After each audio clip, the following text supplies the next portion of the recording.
Hello everyone, welcome back to my channel. I hope you all are doing well and you are preparing pretty well for your upcoming examination, that is Scientist C, and also if you are preparing for CSIR examination, right? So this video is very important, right? Because I have drawn questions from directly the standard reference book, right? Standard reference book के जितने भी questions हैं उनमें से मैंने निकाला है वो जो कंटेंट है. For example carp, the most common book for the cell biology and molecular biology. Apart from that, Cooper, which is one of my most favorite, I like my go-to book for cell biology is Cooper.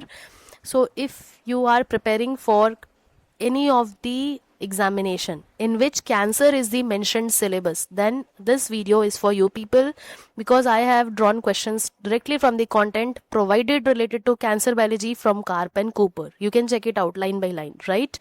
So this video is very important. Do solve all the questions and you will see the questions are directly in your examination.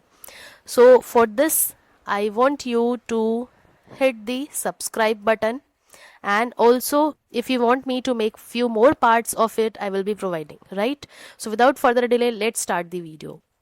First question is related to which property best distinguishes malignant cells from the normal cells in culture.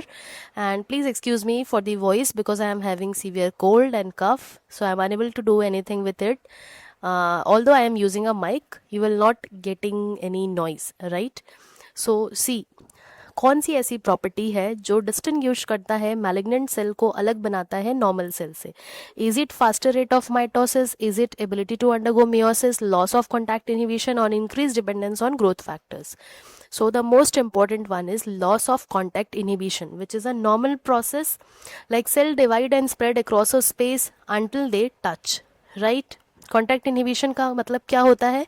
ये एक normal process है. Contact inhibition is a normal process जिसमें cells divide होते हैं. For example, if you are growing your cells in a petri dish, तो cells क्या होंगे? Sales जो हैं वो ग्रो करते जाएंगे अनलेस कब तक कि जब तक वो टच ना हो एक दूसरे से. फिर जैसे ही टच होते हैं then they stop growing and form a single flat layer. ठीक, अब ये होता है कॉन्टैक्ट इनहिबिशन. अब लॉस ऑफ कॉन्टैक्ट इनहिबिशन बोल रहे हैं मतलब cells ignore these signals. Touch होने के बाद भी वो रैपिड ग्रोथ करते रहते हैं, पाइल अप हो जाते हैं एक दूसरे के ऊपर. Then this is a major sign of what? The cancer. ठीक है, तो ये आंसर आपको अच्छे से समझ में आ गया होगा, आई होप. सेकेंड क्वेश्चन पे चलते हैं.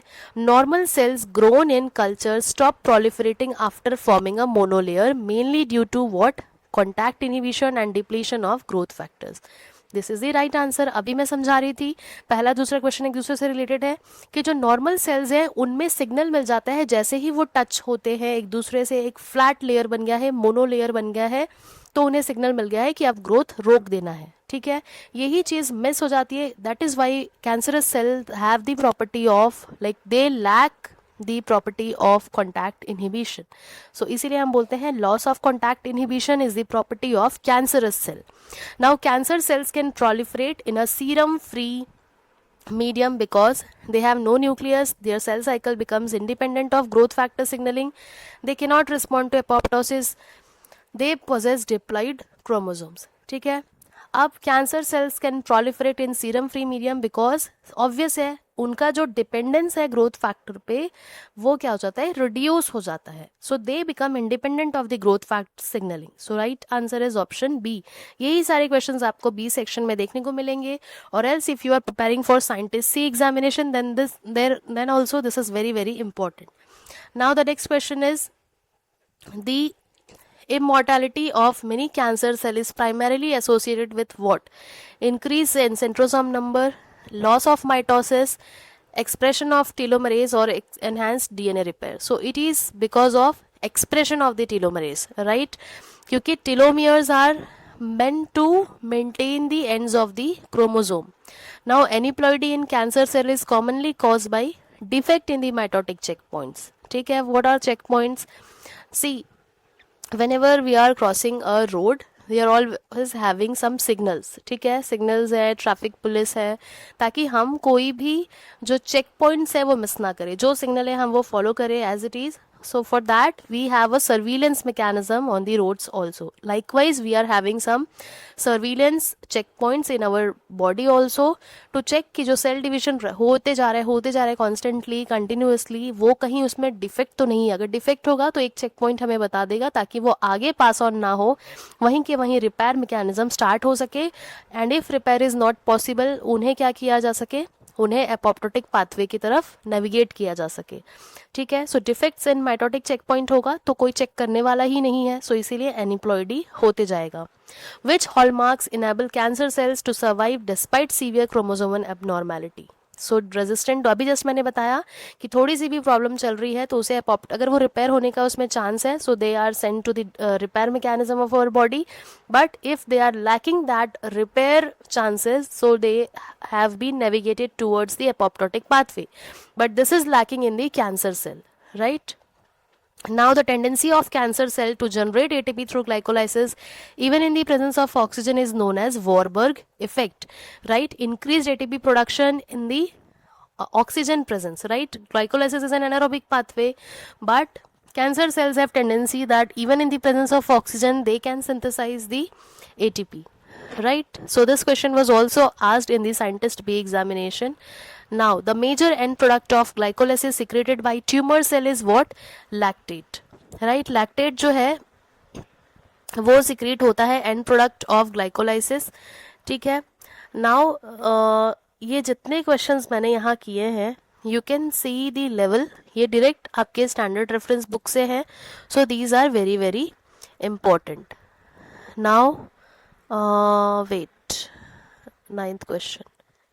Which transcription factor is activated during hypoxia and promotes tumor adaptation?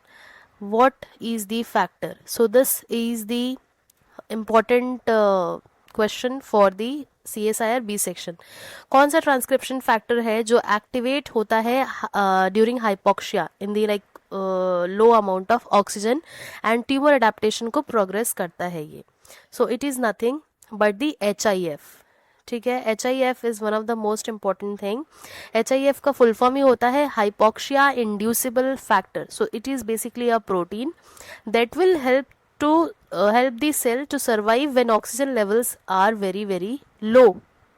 सो इस कंडीशन में क्या होता है, रैपिडली ग्रोइंग ट्यूमर जो है उसके अंदर ये फीचर देखने को मिलता है. तो HIV बोल दिया मैंने. HIF जो है वो क्या करेगा, it will promotes the tumour growth by changing the cell metabolism, triggering new blood vessels growth. Cancer cells को हेल्प करेगा सेल सर्वाइव करने में एंड इन्वेट करेगा सराउंडिंग टिश्यूज को कि अलग अलग पार्ट्स में मेटास्टेसिस होते जाए. ठीक है.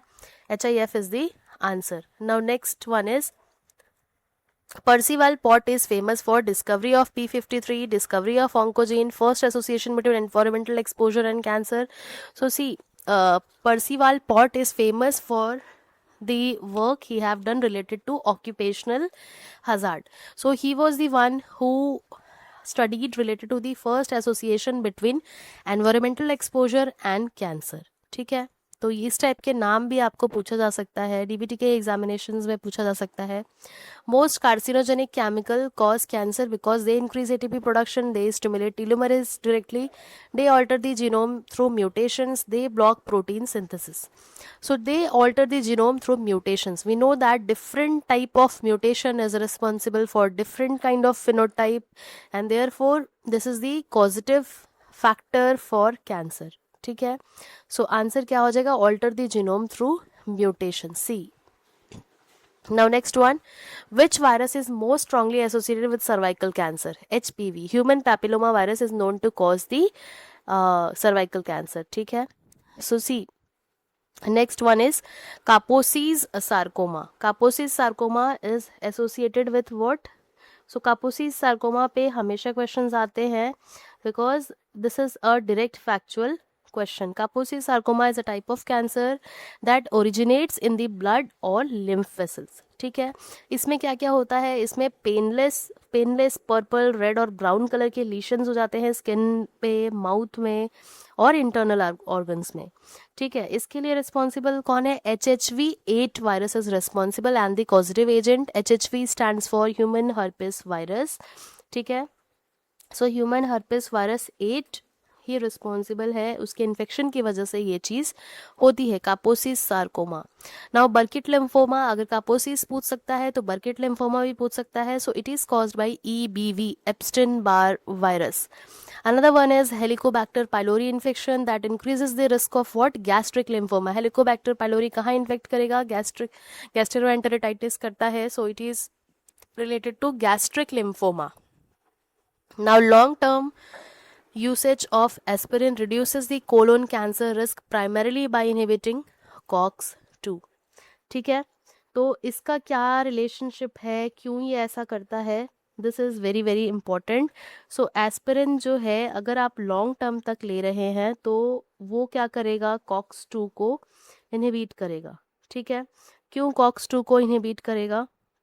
एंड COX-2 का रोल क्या है? एस्पिरिन क्या है? नॉन सिलेक्टिव कॉक्स इनहिबिटर है, यानी कि साइक्लोऑक्सीजनेज एंजाइम्स जो है उनका इनहिबिटर है।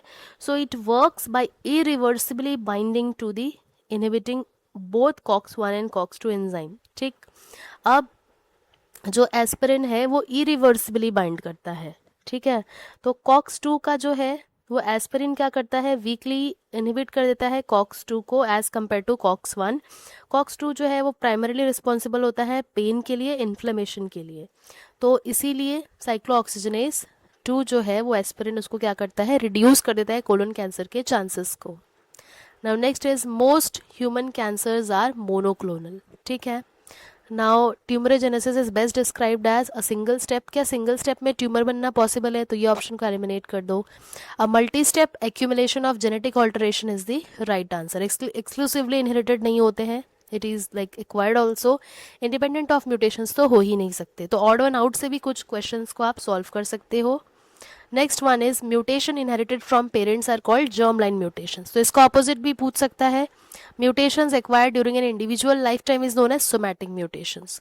सो this was enough for part 1। I hope you like the questions, and 20 questions का मतलब है आपको 20 इंपॉर्टेंट पॉइंट्स पता चले, तो आपको सी के भी क्वेश्चंस बनने चाहिए, आपको बी के भी क्वेश्चंस बनने चाहिए। If you like the effort, do hit the subscribe button.